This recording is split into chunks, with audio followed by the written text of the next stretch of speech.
Welcome to What's in Your Frame, the podcast for photographers and creatives in Eastern Washington, where we talk about life, business, creativity, and of course, photography. I'm Madison Rosenbaum, and I'm joined here today by my two co-hosts. Say hello, friends. Yeah, Joel's here. Hello. Ray is here as well. Hey guys, and today we have a special guest with us. His name is Scott Butner, and I've followed this guy's photography for so long, right? We're such fans of his work, and I thought it would be an honor for all of us to have him on the podcast to talk about his life and his work. So welcome, Scott.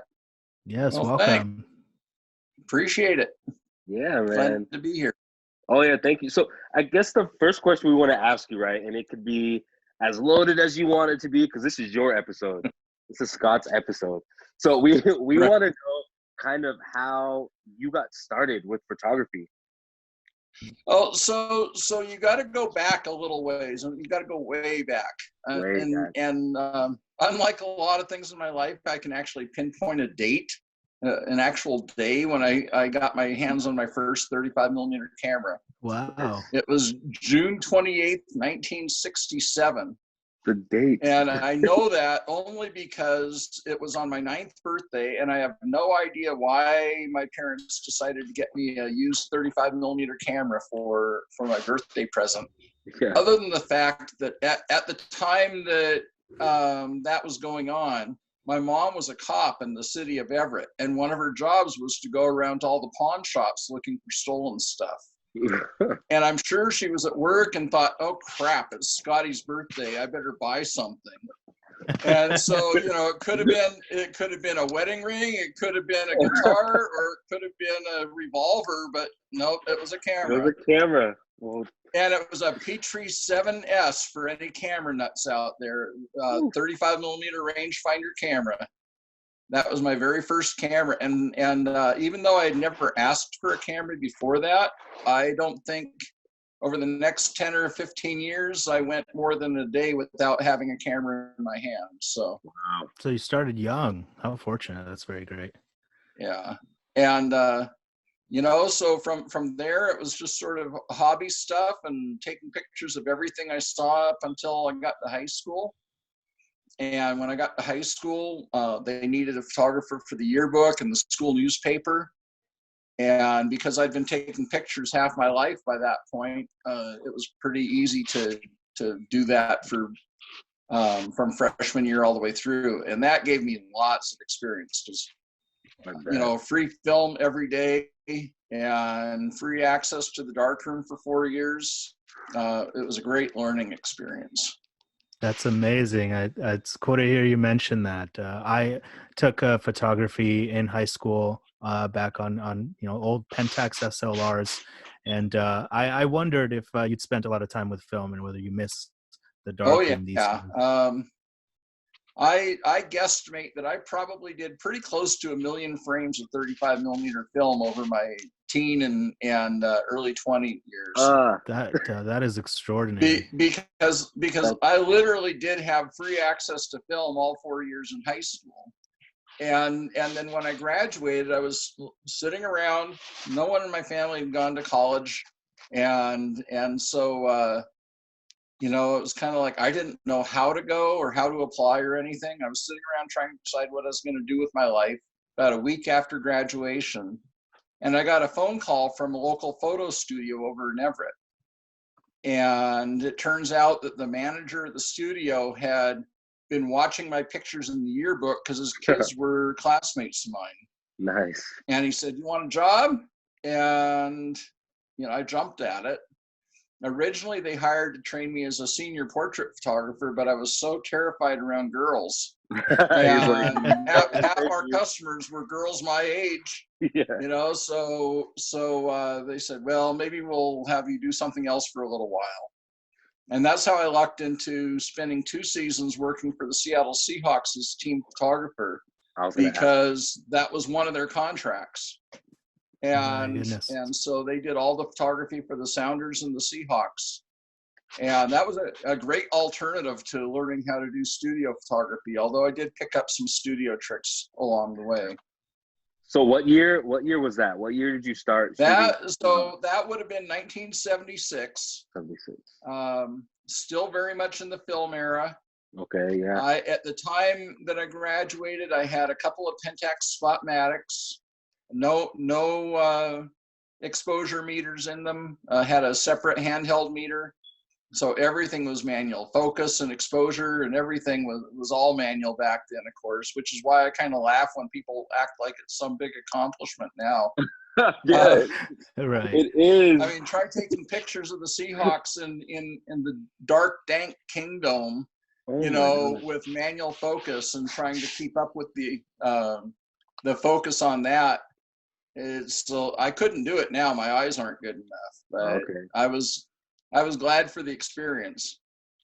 Any rate, but I went to work for the studio and pretty quickly switched over to Nikon cameras just because that's what they had, and I wanted to be able to borrow their lenses all the time.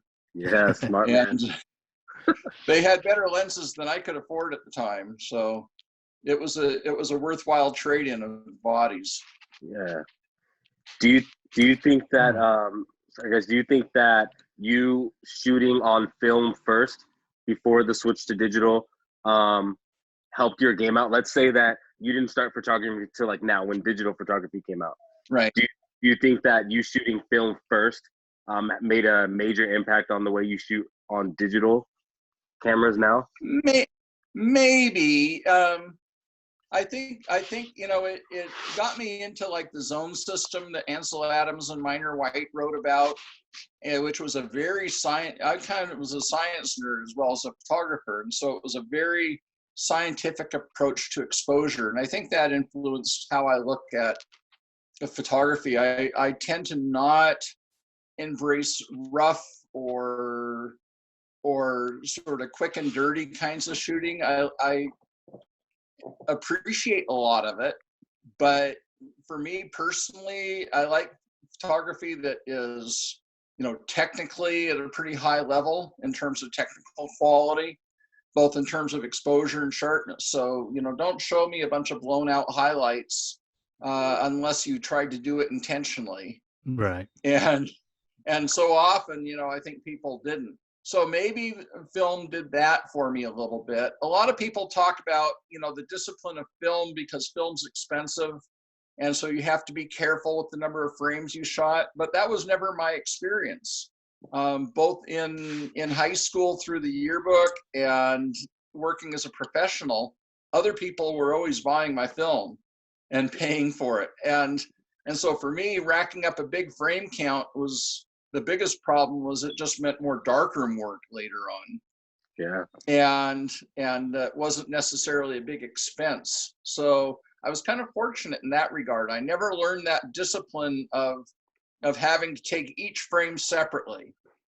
I did go through a big camera for big format period, but I was always primarily a 35 millimeter photographer. So I had a little practice with 4x5 and 5x7 cameras, and that does teach you to make sure each shot counts. But honestly, if I think about how I shot back then, it's not much different than how I shoot now. It probably helped me to think in terms of dynamic range more. Mm-hmm. Just because I spent a lot of time in the darkroom, interpreting my negatives and turning them into prints. And I think it's a different process cognitively to take a black and white negative to a print than it is to go into Photoshop and have, any kind of alteration you want to do. That's true. Frankly, I enjoy digital more. Yeah, is there something to be said for the immediacy of digital, that what they call it chimping, where you snap a frame and you immediately see what you have? Maybe I feel having shot film, there's something to be said for the separation that you get. There's people who work that way now, where they'll fill a memory card with work and then they will stash it for months, sometimes even before they get it and begin to work with it. They want sort of that separation. and I suppose it varies what maybe they get out of it by doing that, but I think maybe it allows you to be maybe a little more objective with your work, to Right. have to not even suppose you look at a shot that you don't necessarily remember taking maybe, and it allows you to evaluate it in a certain more disconnected way. Although I got to say that I tend to try to see the world almost the opposite of that in a way, both in film and digital. And by that I mean that, if you read Ansel Adams and Minor White, for example, a couple of the pioneers of the zone system and the whole idea of pre-visualizing an image, they were already thinking ahead to what they were going to do in the darkroom, both in terms of film processing and in terms of printing, when they were taking the image in the field. So they were already thinking, okay, how dark do I want these shadows to be? And where do I want to place my highlights on a totem scale? And to me, that's sort of how I look at a scene too. I usually know ahead of time when I'm taking a photo if I think I'm going to have to do a lot of alteration of the scene in post-processing, or if I'm going to leave it straight. Because I have in my mind's eye an image of what that scene looks like. And yeah, occasionally I'll come back and I'll think, well, that could look different too. I could do this a different way. But I'll usually at least start with that idea that I had in my mind when I pressed the shutter button. Yeah. Interesting. And I think that might come from, having grown up as a film photographer. I'm not sure. Interesting. So one thing I think we wanted to ask you about, specifically on your Instagram page, I think we were having a look at it. You mention you have a quote there. It's your own quote. It's a photo-generalist in an era of niche specialization, and proud of it.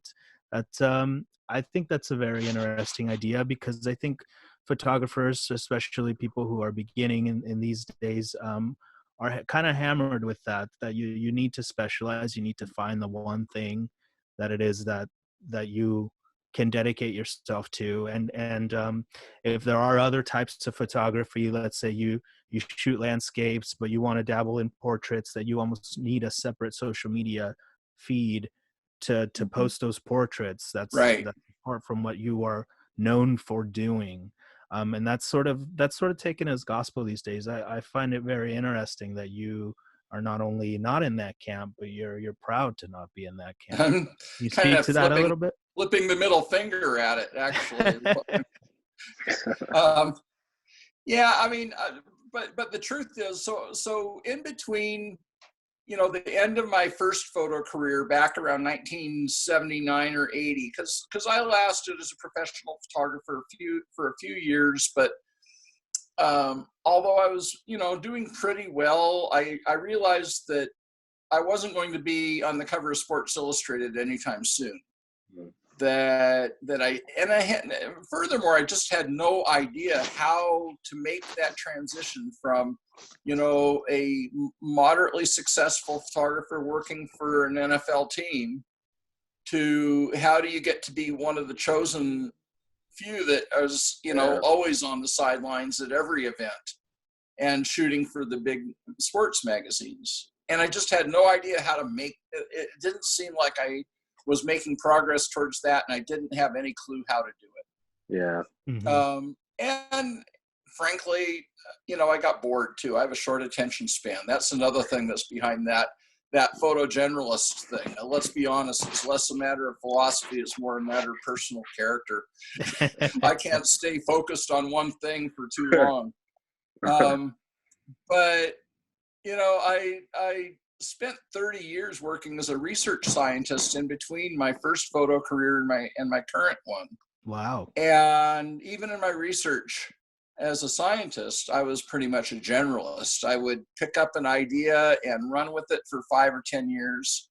And then it would lead me somewhere that got me totally off on a different tangent. And I'd say, well, that's pretty interesting stuff. And the next thing I knew, I was 5 years into researching that field. And yeah, is it career limiting? Sometimes. With my current photo career, I have that luxury of, if I never make it big, and I probably won't, then it's not the end of the world. But if I can keep it interesting, you know, having burned out on photography once in my life, my biggest driver right now is to avoid having that happen a second time. I like to talk about when I started finding photography creeping back into my life. It was kind of like, you know, for 25 years, I barely picked up a camera. Wow. And then suddenly one day, digital was starting to get good enough. I bought a moderate quality point and shoot digital camera. And I started realizing how much I missed it. And it was kind of like if you had a puppy that you absolutely adored as a kid, and then that puppy ran away, and 25 years go by, and suddenly that puppy's on your front porch again, wagging its tail at you. You don't really question it. You know, you let the dog in and you play with it, and you just, you know, count your blessings. I love that. And it's clear to me that I must have been spending a lot of time looking at photographs fairly critically, because I felt like my eye had improved a lot over that 25 years that I'd taken away from photography. But I hadn't really spent a lot of time, I guess, consciously thinking about taking pictures. It was more a matter, I was looking at other people's work and thinking about what works and what doesn't. Why do I like that? Wow. Okay. That's very interesting. Yeah. Almost, you were still engaged with it, even though you didn't realize. Well, I think it was always, I mean, I've always looked at the world sort of in photographic terms since I was a little kid. And so I think it was just natural. Yeah. That's so nice. I don't know if you three or Madison and Ray are thinking of the same question that I'm going to ask right now. As young photographers, I really want to know kind of what caused you to kind of burn out from photography at the beginning.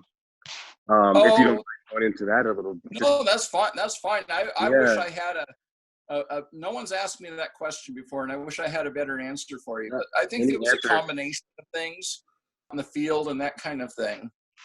Because for me, the enjoyment comes in part from the solitude of being able to go out and take pictures.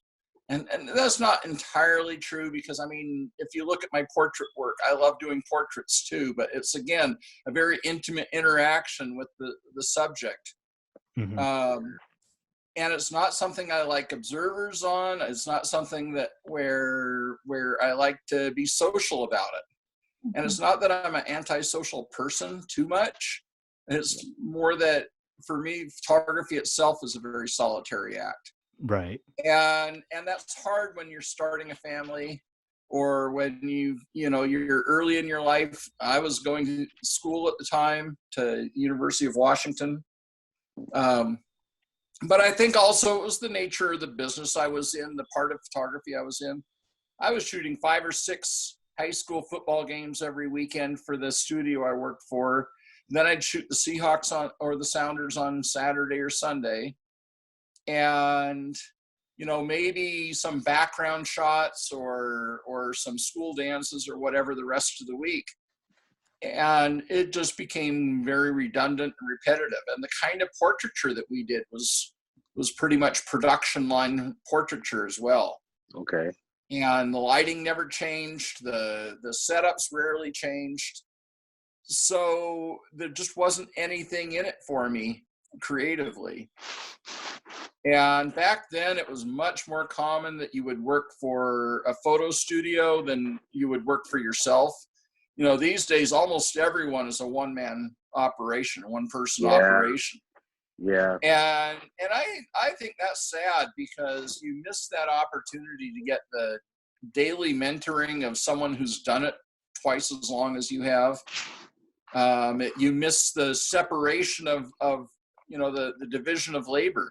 I never had to sell a photo that I shot in the studio when I worked for the studio back in the 70s. Yeah. because we had a salesperson up at the front desk who would show the proofs to the client and sell the pictures. And all I did was camera work and maybe some darkroom work. Yeah. Wow.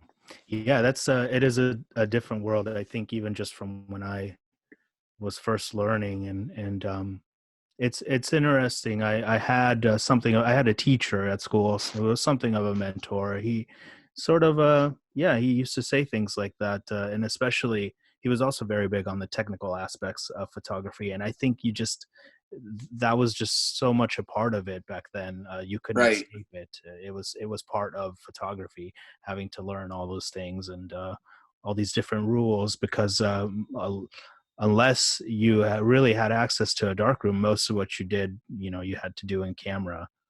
That's right. I think it was also part of the culture of photography back then. There were certainly photographers, look at, just going back to maybe like Henry Cartier-Bresson, a lot of his stuff was kind of decisive moment, off the cuff, certainly well composed, but not always well exposed. Mm-hmm. And so were they technically perfect? No, but he understood the moment to capture. So even back then in the 40s, for example, it wasn't always about technical perfection, but a lot of the people who wrote about photography, and back then you were much more limited in who you had access to. And publishers weren't going to print too many books by people who taught you, how to shoot rough and ready. They were going to give you books by people who sat down and wrote fairly technical books, not necessarily because they were better photographers. A lot of times they weren't, but because those were the kinds of people who wrote books about photography. And there was no internet, there were no blogs or anything else. So it was either magazines or books that you were going to learn from. For me, the absolute wellspring of much of what I learned about photography and much of what influenced my photography were the Time Life series of books that came out in the 70s. And I don't know if you've seen those, but the silver and black big hardbound books. Yes. I still have a complete collection of those. Oh, wow. And they're like gold to me, even though I haven't looked at any of them for years. But so many of the photographers I respect and look up to and considered as either role models or influences were the people mentioned in those books, even though they were published almost 50 years ago in some cases, which is kind of a sad commentary on how out of date my influences are now, because I rarely look at modern photographers. Oh, wow. Interesting. That is super interesting, man. Well, speaking of now, I think one thing we wanted to ask you about, even though you don't espouse generalizing, I think we all know that you like to take weather photos. Would you say that that's your favorite subject, maybe even just at the moment? My favorite is whatever I'm working on at the time. But yeah, I do enjoy. I enjoy weather photography in part just because I enjoy the process of it. The pictures themselves are rarely my favorite photos. But the whole act of trying to anticipate the weather, second guess where a storm is going to intersect with an interesting foreground, where I might be able to set up and not get killed by a lightning bolt. Those are things that are really a lot of fun. And when you actually position yourself in the exact right spot ahead of a storm that you've been watching for 3 hours on the radar, and some of the storms we get around here, you start tracking them when they're all the way down around Bend, Oregon. Yeah. So you've been watching them come on the radar, for hours before they finally reach here.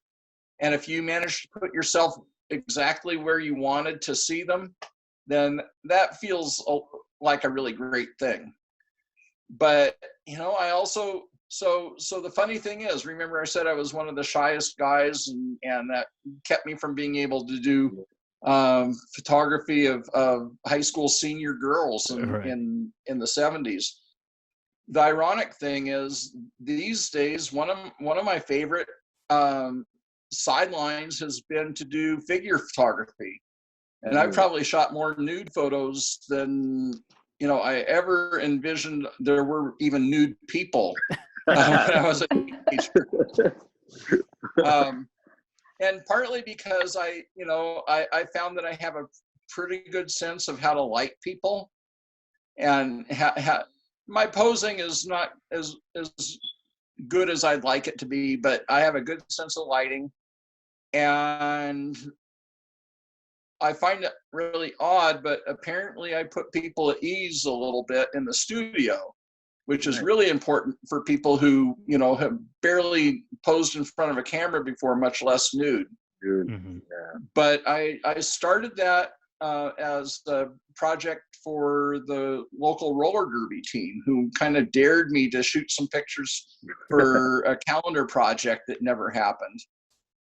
And it just kind of kept mushrooming to a bigger and bigger project, to the point where I think now I've photographed over 40 roller derby skaters in the nude, both male and female. I actually really enjoy that when I'm doing that. But, when I'm not, do I wish that I were in the studio shooting more naked roller derby people? No, not really. I'm quite content to be out in the field shooting weather or shooting sports.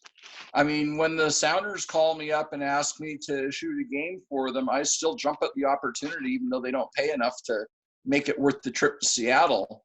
But it's like, I love that to death, And you just take different things out of different experiences. So like with the Sounders and Seahawks, which I still shoot occasionally, it's just the energy of being down on the field in the midst of, 60,000 people shouting in your direction, even if though they're not shouting at you. Still feels that way, I bet. You're like, yeah. And just being around the energy and the excitement, and knowing that these are the best at their particular activity, at their sport. So any kind of sport, for that matter, even local roller derby, the games, I love it because it's the intensity of the faces.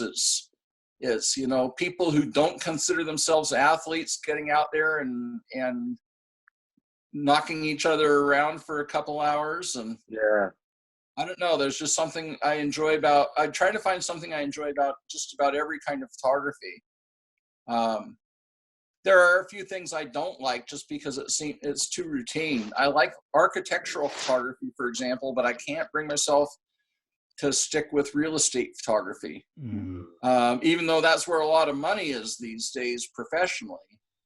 But it's just kind of boring. And I've done a few houses for friends and clients, but mostly I'm only interested if the house is really, some really unusual design or style, and it gets to be fun architectural work as well.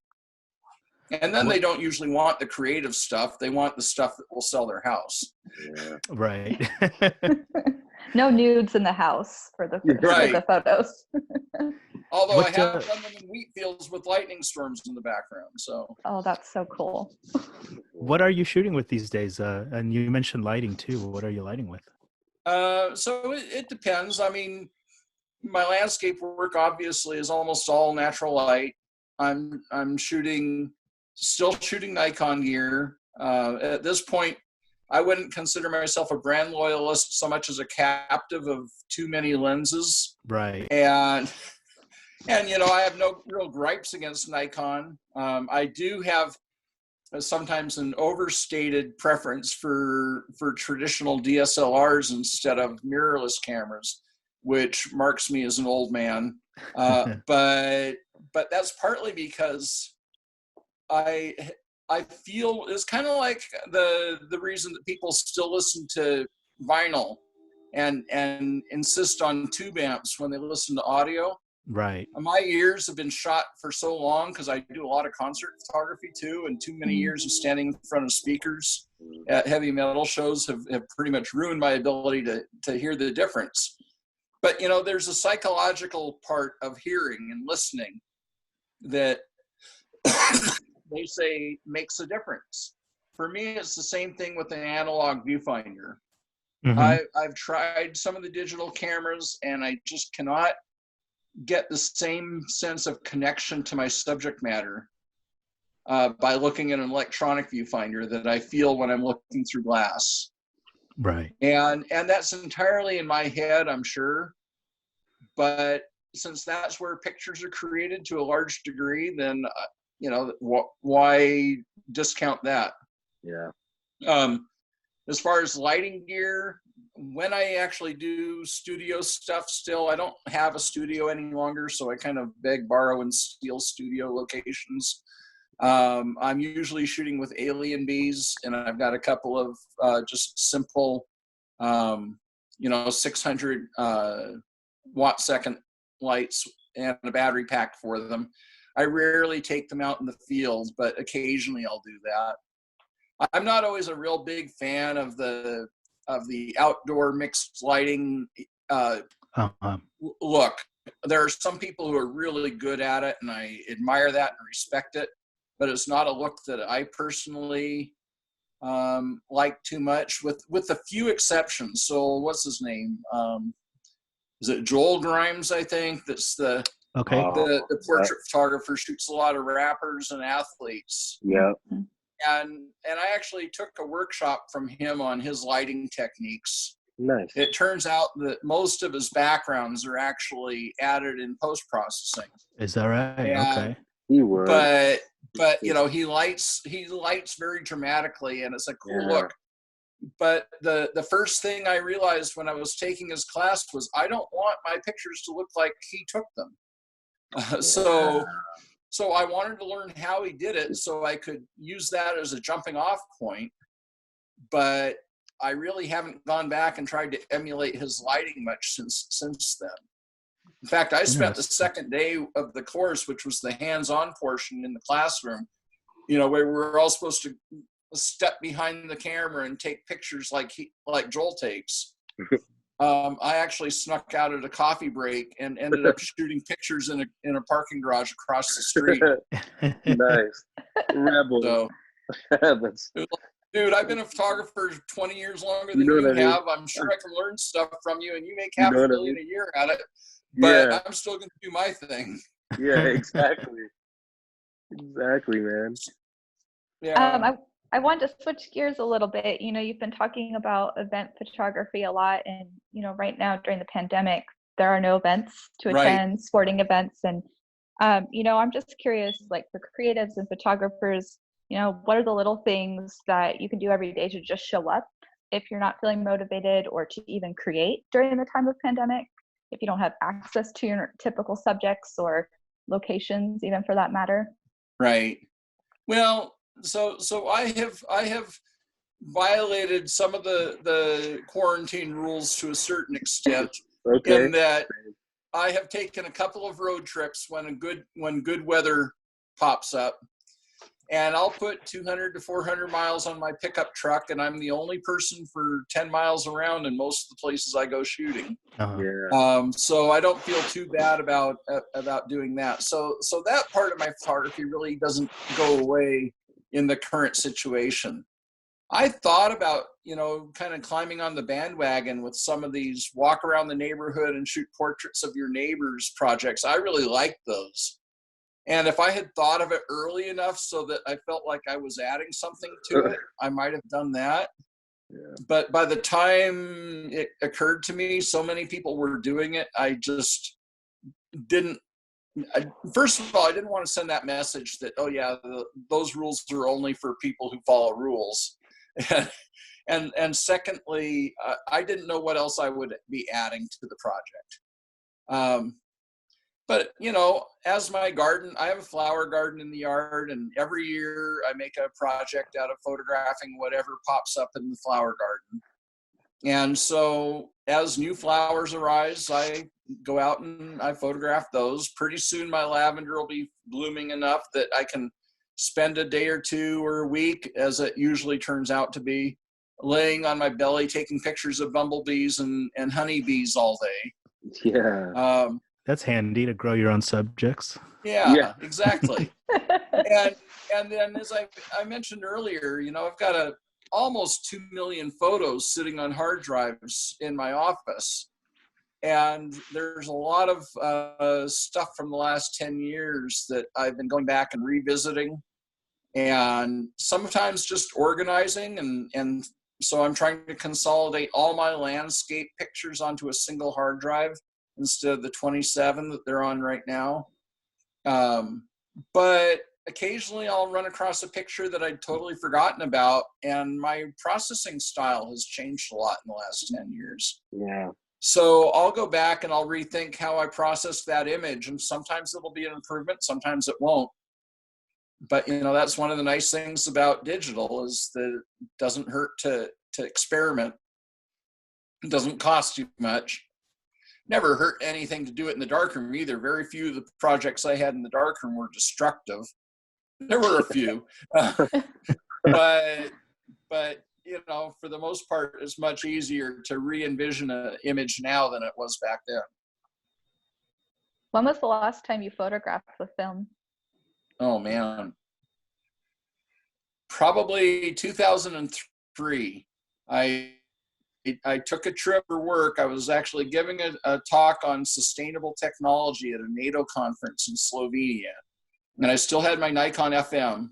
And I took my Nikon and a couple of lenses with me to Slovenia because I had never been to Europe before. And I didn't take any great photos, but I took a few. I shot color negative film, and so someone else had to do the processing. And that always, to me, took away a lot of the fun and a lot of the ownership of the image. It's one of the other reasons that after I lost access to a darkroom on a day-to-day basis, my photography output really dropped, because I always liked having that beginning to end control over the image. Absolutely. Gosh, I think we sort of just glossed over the fact that you have millions of frames, millions of photos to sort through. And I just think that's I used to hear talk about all the frames that Gary Winogrand left behind, and right, it wasn't even like a million, I think. So that's just incredible. Well, I can't say that mine are up to his standards. And there are an awful lot of them that are pictures of 2-year-old kids, toddlers, crawling around the floor of my studio playing with toys. Yeah. So I'm not sure how many really deserve to be handed down to future generations, or even take up disk space. But yeah, unfortunately, none of my really early stuff from my teen years survives, or very, very little of it, I should say. Just between all the things that life throws at you, moves and basement floods and all the other things that happen, most of those negatives are gone. And some days I really regret that. On the other hand, it gave me a chance to reinvent myself as a photographer a couple of times. So, yeah. I'm not haunted by them either. That's so true. Although when I look back in my high school yearbooks from the 70s, I think, how did anyone ever decide that I should be a photographer for a living? Because most of this is That's so funny. I feel like a lot of us might think about that about our past work too. Just like, oh, yeah, they thought I was good. Like, I've gotten so better. Oh my gosh. Yeah. Hey, well, I shot my first wedding when I was 14 years old, and yeah, it was my sister's wedding, but she paid me for it, so it counts. Of course. Oh, it was horrible. It was horrible. I'm a much better wedding photographer now.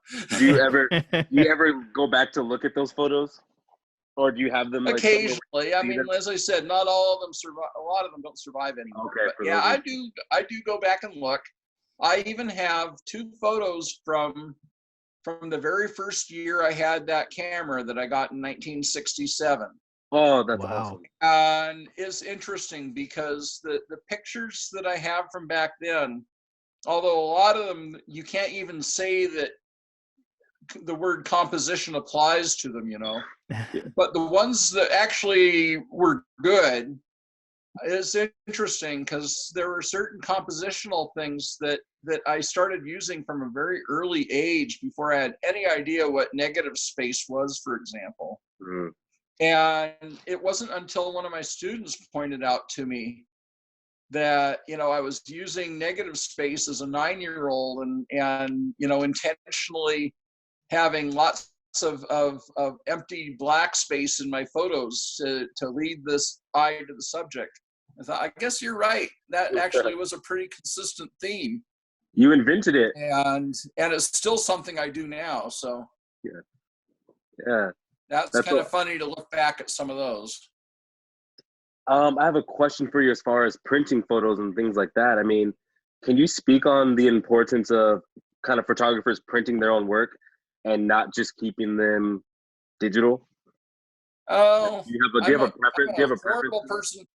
I'm a horrible person to speak about that because Okay. First of all, Why? 99% of my photos never make it past the digital. Okay. Not just because I take a lot of pictures, although that's part of the reason, but I'm actually quite content to have my main way of showing my photos to the world be through the screen. Okay. I mean, that's how we experience most of the world these days. And so I don't have a problem with that. Perfect. And so I don't own a high quality printer. I've got a quick little letter printer. If I need to print something out at 5x7, I'll do it that way. But when I actually have a print that I'm sending off to a client, and just this week I've probably sold 4 prints all around the country, ranging up to about 4 feet wide. Wow. And so when I have a print that needs to go back to a client, I use one of 3 or 4 vendors and I, drop ship it to them. And I just base it on who I think does a good job at a price that it works for both me and the client. Yeah. And are they always the absolute best print that could ever be made of that image? I guarantee you they're not. Yeah. But I'm not selling prints at gallery prices, unfortunately. I wish I was, I have a client, she's an old high school friend who has been fairly successful in her business. And over the last couple of years, she's probably bought, I don't know, $2,000 worth of my stuff. She has a whole stack of large prints that she's bought from me sitting in her house over in Seattle waiting to be hung. That's amazing. And the other photographer that she collects, I sell mine typically for $200 to $400. And the other photographer she collects is selling comparable work for $1,500 a print. Oh. And she says, you should be doing that. And I have to explain to her the Tri-Cities market is a lot different than the Seattle market. And I could wait for a long, long time before someone came along who was both interested and able to pay $1,500 for a print that my competition is selling for, $250. That's so true. And I don't have the name recognition that adds that value to the print. Maybe someday, but I'm not counting on it. I'm 61 now, so I better hurry up and get famous, I suppose. Oh man, that is so crazy. You're famous to us. You're famous to us. If that means anything. My oldest son, who has lived outside the Tri-Cities but recently came back, likes to joke with me because if I have a fairly large social media following through Instagram and Facebook, maybe about 6,000 people between the two. And so I'll go to Starbucks or to the grocery store and complete strangers, at least I think they're strangers, will come up to me and ask me how my dog's doing or talk about a picture that I took or wonder where I got this lightning shot the other day. That's so cool. And my son is occasionally along with me on those trips, and he says it's kind of like going places with a washed up rock star, it's like, oh no, you're not really famous, but a lot of people know you. That's so funny. It's true though, man. I think you're a huge staple in the photography world in the Tri-Cities, which should mean a lot. You know what I mean? Like it's so cool. It's kind of ironic considering I'm probably the least successful full-time professional in the whole Tri-Cities.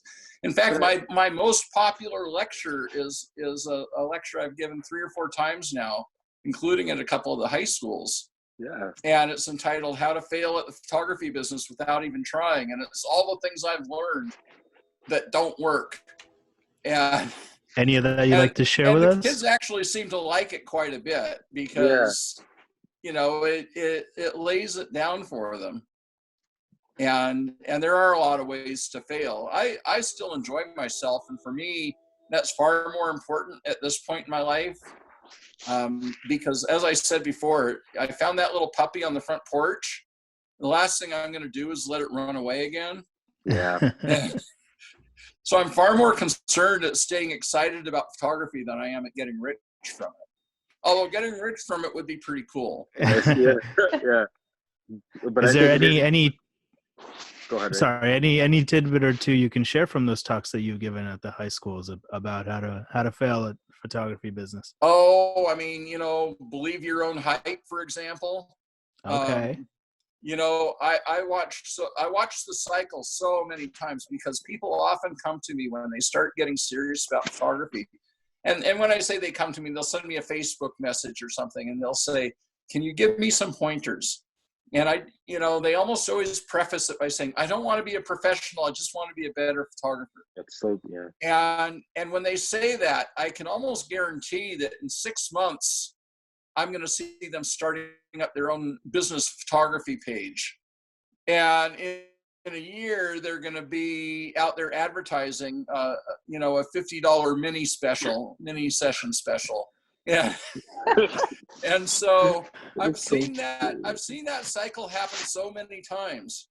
And it's so easy to take too seriously the hype that happens when people like your pictures on Facebook or Instagram, and to take that too seriously.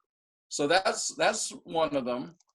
Another is just to believe that you already know all the answers. And, you know, I've been doing photography for 50 years. This is a big one for me. I have to always remind myself there's a lot of things I can learn, including from really young photographers who may not even know really how depth of field works yet from a technical standpoint, but either understand the business end of photography better than I do, or understand, you know, something about how to see the world differently than I do that I can borrow from or learn from. I mean, there's a whole bunch of points like that. Probably the third one is sort of the big foundation of it all is, just thinking that being a good photographer is enough.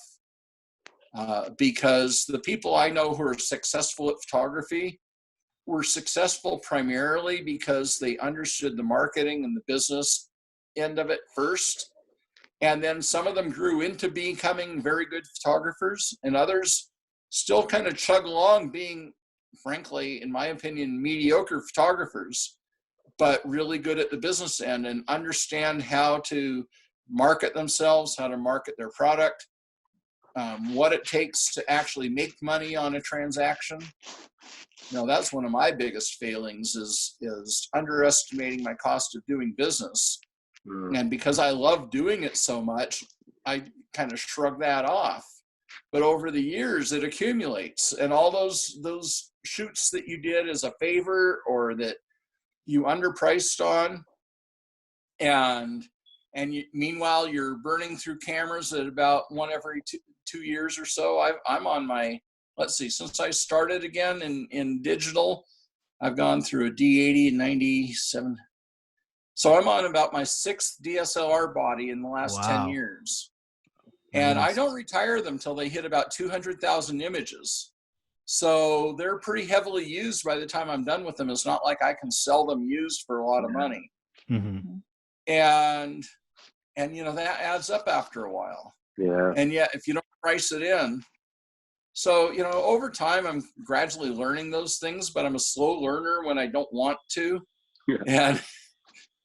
And so there are certain truths that I've ignored for a long time, or others that I'll probably never embrace.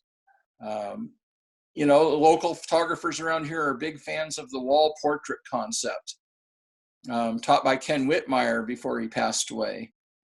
And there's no doubt that it's a successful business strategy of treating your family portraits as a work of art and an investment for the family. but I grew up really blue collar, Mm-hmm. and no one in my family would ever consider spending $2,000-$3,000 to hang a picture of the family on the wall. Same. And if I can't envision doing it myself, I can't sell it to someone else. I like that. Interesting. That and certain socialist leaning in me just really doesn't want to have to focus on, a very affluent clientele, but that's classist too. So You have to pick and choose. So yeah. great. Those are all excellent points. Thank you so much for all of that. That's certainly a lot to think about, and I think really great advice. Yeah. Well, you learn from your failures, and I've had a lot of those in photography. So, man. Anything else you'd like to add? Anything you'd like to talk about as we wrap up here? Oh, let me think about that. Not really. I mean, I'm always trying to figure out sort of what's next, and right now, that whole horizon looks pretty uncertain. Right. But I know that I've got to move my sales of my images online in a more effective way. Right now, I still have to put a personal hand on every single transaction that I have with the customer to buy a print. And that really limits how easy it is for them to decide to buy. That's so And for the last couple of years, I've been putting together a gallery, kind of a pop-up gallery with other artists from the Tri-Cities. And we do it just around the Christmas season. And it's a lot of fun, and I love running it, but it only lasts for a month and a half. And then the rest of the year, I don't know how to sell stuff. And so I'm really kind of getting my hands around how to simplify the transaction, because for any given picture, there are all sorts of constraints and decisions that the customer has to make about the size of the print and the format, because some people want metal surface prints, other people want canvas, and whether to frame it or not. There's about a half a dozen major decisions that affect which vendor I use and which price point the picture is going to be at, and trying to figure out how to simplify that experience so most customers don't just throw up their hands and turn away from the website has been the big challenge. That and how to organize, I'm not going to put all 1.75 million pictures online, thankfully. But I am probably up in the range of about 3,000 to 4,000 in my catalog that I think are worthy of selling. And some are more likely purchases than others. So trying to figure out how to organize all those, especially when they cover a pretty broad range of subject matter, is another thing I'm struggling with. And I'll get there eventually. Yeah. Pretty solitary work. It's always more work to do and always more to learn. Oh, exactly. Always. I don't get to do much fly fishing anymore, I'll tell you that. It's a shame. It's a shame. Fly Fisherman magazine used to hire me from time to time when they had an article that they wanted to do here in the Pacific Northwest, but now they use the same two people all the time, and mostly it's the editor himself going out and taking pictures, because then he gets to do the fishing trips. Exactly. Yeah. So I don't sell many pictures to them anymore. They gypped you on the deal. Yeah, they gypped you on that deal. Oh, I know. They were the only magazine I've worked for that paid pretty well too. Oh man. Yeah. I guess we should mention that you are an avid fly fisherman, and that's part of why that's special to you. Yeah, avid former fly fisherman probably is a better way to capture it. I go about once a year now. Man, there's just so much we could continue talking about. Like, it's so crazy. We were joking earlier, Scott, about every 3 or so episodes having you on, and just this is Scott's episode. We want to sit and talk to Scott, and this is the first of that series. So, well, if your listenership starts getting to be too big and you can't keep up with it, then just do that, and I'm sure it'll drop it back down. Oh, get out of here. You given some really good tips. Like, I'm really excited to go through and listen to this again, because I'm sure we all share the same sentiments when it comes to that. Well, I love this stuff, and I'm more than happy to come back if you feel like there's something useful.